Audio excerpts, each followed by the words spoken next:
Hi, my name is Gibson, and I'm the co-creator of the Personal Development School. So in this video, I'm going to talk to you a little bit about something called cognitive distortions. I'm going to talk to you about this in reference to anxiety. So in this video, we're going to go through 3 cognitive distortions that are really common amongst individuals who are struggling with anxiety or even just self-sabotage patterns of behavior emotionally. And we're going to go through like strategies and solutions to break yourself out of these patterns and to reprogram the subconscious mind in these areas. So if you haven't already signed up, literally by the time this video is out, it is going to be our last day of the Personal Development School online launch week. So we are reserving $49 a month for unlimited courses. There will literally be 8 courses. I think by the time you sign up, there's already like 4 webinars in there, and we're going to have 2 webinars a week on an ongoing basis. There's a forum, Q&A, everything. So if you haven't already reserved that pricing, we won't be offering it again after the launch week ends. And this upcoming November, our next courses that we are going to be releasing for a total of 12 courses. After these 4 are released are a relationship mastery course, and anxiety and reprogramming your anxious brain course, a conflict resolution mastery course, and a mindset mastery course for your habits, for your subconscious, for your routines, for your structure, to eliminate any sort of procrastination or resistance and to get really on track and ordered with organizing your life. So these are the next 4 courses, and I hope to see you inside the school because I get to really just connect with people in the webinars and really chat with a lot of you guys in there. So whether you are there or not, thank you so much for being a part of this community and for watching these videos and for just being here online and making comments and connecting. I super appreciate all of it, every single bit of it. So let's talk about cognitive distortions. So let's look at cognitive distortions in reference to relationships. I'll give you a lot of scenarios that are like out of relationships, and then a whole bunch of cognitive distortions that we can make in relationships, or examples of cognitive distortions we can make in relationships. So first and foremost, something that is very common amongst people with anxiety is what's called catastrophizing. And the word sort of speaks for itself, but it's essentially us looking at the absolute worst case scenario that could possibly occur. And every time something comes up, anytime something seems to be going wrong, we'll basically like blow that situation up into something that's really, really scary and really bad. And we can sort of go down the rabbit hole of fear because we start thinking of all the things that this could lead to that are worse and worse as they go. So for example, a really common example is something like you're on your way to work, you're a few minutes late, and all of a sudden your brain's like, oh my gosh, my boss is going to be mad, I'm going to get fired, I'm not going to be able to pay my bills, I'm going to be on the street, I'm going to lose all my friends and family members because nobody will respect me. And your brain sort of goes down the rabbit hole. And when you're listening to this video, it might sound sort of silly and funny that we do this, but this is a very real thing for a lot of individuals. It's very common. A lot of us do this to a certain degree on some level, and then some people struggle with this almost chronically. And so I'm going to give you some tools and strategies, but first I want to give you a little bit of awareness. And one other thing before I do that you might notice as well is it can be like in a relationship, let's say. You didn't get a chance to see your partner for a whole week because both of you were busy, and then your brain's like, we're going to grow apart, we're going to fall out of love, he or she is going to leave me, I'm going to be all alone, I'm going to be alone forever, and we can go down this rabbit hole of pain. So try to look at where yours are if you have any. Try to look, even in the 7 areas of life, so career, mental, emotional, physical, spiritual, financial, and relationships, and try to just look at where you might be catastrophizing, because it's a really important thing to reel in, and here's why. Number 1, you basically start playing this movie in your brain. It's like if you pay close attention, let's say you're driving and you're thinking these things about your boss and being fired, or about your relationship ending and being alone. While you're driving and thinking these things, your brain's creating this like movie, and you see the pictures, and you can see the boss firing you, and you can see yourself not paying your bills and being on the streets, and you're basically imagining things on autopilot. You're visualizing. And research has proven conclusively time and time again that the brain has a very difficult time telling the difference between something that is real and something that is imagined. And so our brain, when we play out those movies and when we're visualizing and on autopilot like that, basically what's happening is our whole nervous system, our emotions, our neurochemical responses are acting and reacting to that movie in our brain as if it's a complete and absolute reality.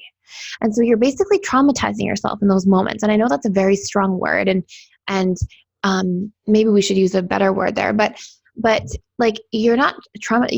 Depends what the situation is. If you're reliving an old trauma, an old situation, if you're thinking about these really, really painful things that would traumatize you if they happened. And if you're on autopilot, that's why we start panicking. You're driving and you feel absolute panic or absolute distress or sadness or fear or reactivity. And it's because your nervous system is essentially undergoing that form of trauma. Maybe it's a lesser trauma, maybe it's a huge trauma. It's something really, really painful for you. Imagining being on the street, living, feeling for just a moment as if it's actually happening. And so it might just be for a split second, and your brain might know better after the fact. But in that moment, there's that emotional magnitude happening. And that's what I want you to understand and be really aware of. So I want you to ask yourself, how many times, even if they're just like these mini traumas for just a moment, how many times are you doing this to yourself throughout the day? Because you're basically traumatizing your nervous system over and over again with these scary movies that you're playing in your mind. And we really want to be conscious about this. So if we catch ourselves doing this, here's what we do. Number one, we ask ourselves, is this valid? Is this actually likely to happen? Okay, we want to separate from it. And, if you pay close attention to yourself, you might be driving and you're thinking of this whole movie in your mind and you're kind of like consumed by it in that moment. It sort of takes you over because you're on autopilot. We want to wake up out of that state of almost being hypnotized and in that movie and feeling the feelings as if it's happening. We want to be able to notice that we're doing it from our conscious perspective, by having awareness of things like catastrophizing in the first place so we can catch it. We want to then pull ourselves out of it and then start asking ourselves, okay, wait, is this actually valid? Is this actually very likely to happen? And what I recommend you do when you ask that question is rate this from 1 to 10. How likely is this to seriously happen? And if I'm thinking, okay, this is probably a 1 out of 10, then I might want to focus my energy on the solution instead of the problem, right? Because I'm feeding something that's not likely to happen. And here's what I want you to notice. You can't be feeding a problem and working towards a solution at the same time. They are mutually exclusive. So if you catch yourself being in this state of just feeding the problem and fearing it and thinking of all the bad things that can happen, you're not using your brain power to move towards a solution-oriented state and create strategies that are going to support the highest expression of yourself in whatever scenario it is that is causing you pain or challenge. So we really want to be able to notice that and then intentionally move towards creating a solution. And think about this.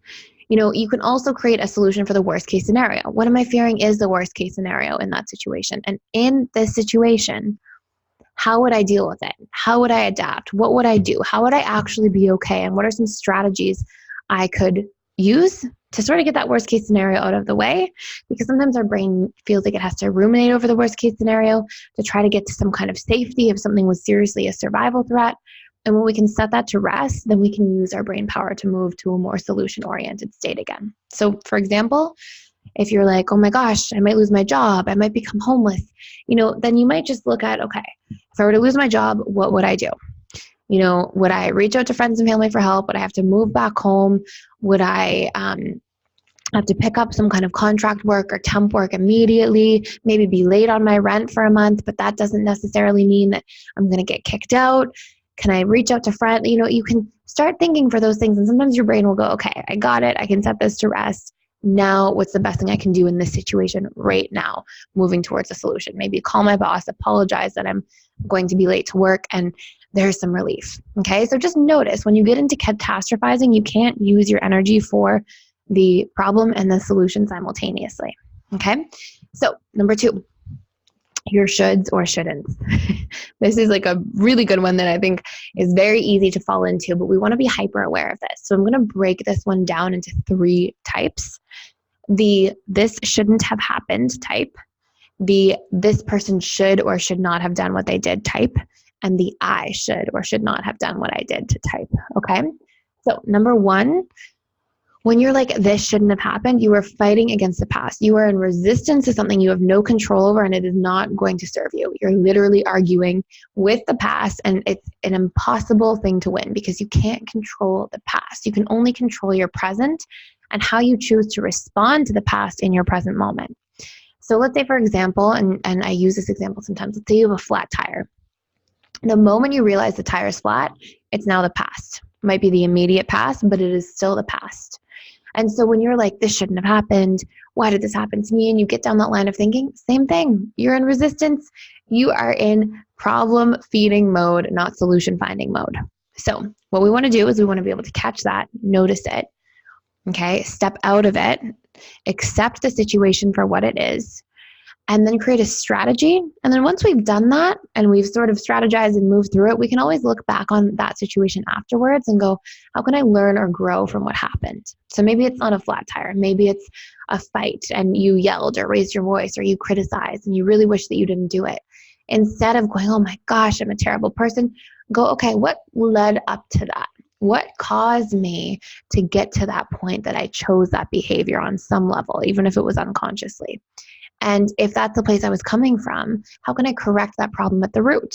So maybe I wasn't expressing my needs for a very long time. And then I got frustrated and felt like the relationship was imbalanced. And one day I just overexpressed and yelled. And so, the root solution that you want to figure out is, how do I start expressing my needs a lot more effectively and commit to expressing them more often? So does that make sense? It's like, if this shouldn't have happened, right? Don't be in resistance to what the situation is. Identify what accept the situation first, strategize for a solution, and then take whatever lesson or learning you can from the solution after the fact. If it was your flat tire, maybe you drove through some glass when you were rushing and you were like, oh, who cares? It'll be fine. And maybe the lesson is to not rush so much next time. Who knows what it is? But just get in touch with what the underlying factor is that could have been a contributing cause. And if you have any control there, great. Take it and make a commitment to being better in that way in the future. Number 2, this person should or shouldn't have done what they did. So I want you to notice, if you tell this story, you were literally trying to fit other people into a box of your expectations without understanding their programming, their patterns, their beliefs, their expectations, what was going on inside of them on that day. And you're also likely using the should for how somebody else should behave. You're likely using that as an excuse to not communicate your own needs. So let's say, for example, you're like, my partner should have been more validating. I can't believe they weren't validating or they weren't supportive. And like, if that's the case, your solution is to understand what it is that you are wanting your partner to do that they should or shouldn't have done. And then go communicate that need. Try to understand what your need is in the situation instead of what someone should do, and go express that. And that is great work for anybody who gets caught in shoulds. Usually people who are shoulding about other people's behavior are people who are not expressing their needs effectively or consistently. So check in there. And then if you express a need and somebody's still not responding and not behaving kindly or respectfully, then maybe it's a good time to move out of the relationship and set a boundary. And you can decide that. If somebody's hurting you over and over again and you express needs, it's probably time to go. Okay? So number 3, I should have. Okay? So when you get into this space of I should have or I shouldn't have, basically you lock yourself to like regret, guilt, and essentially the past. And so this is going to keep you in an invisible prison in your mind. So your solution in this situation is to make a commitment to make amends to yourself and to others. So if you look at a situation, you're like, oh my gosh, I made a mistake. A great thing to do is recognize what led up to the mistake, what was the root cause, work on that, like we were saying before with the external challenges that can happen, and then humanize yourself in the process. Look for like, what was I thinking at the time? What was I believing? What was I emotionally reacting to? What was going on that day? Humanize yourself a little bit so that you can forgive yourself and make amends towards yourself for whatever the thing is that you feel regretful about.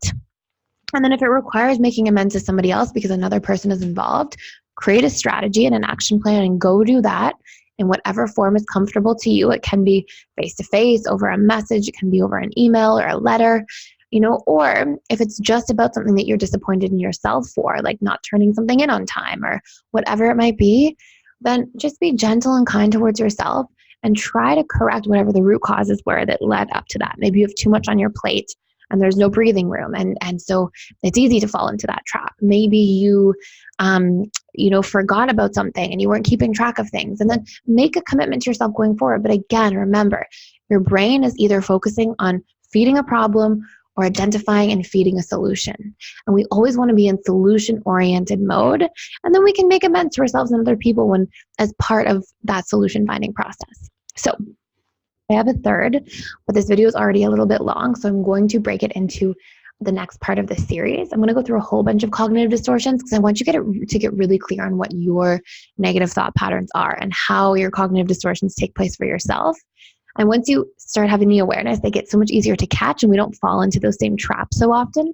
And then keep in mind that you can write down these solutions. You can pull these things up and track them. And it's really important that you keep staying in that solution finding mode for yourself and keep making that commitment to yourself.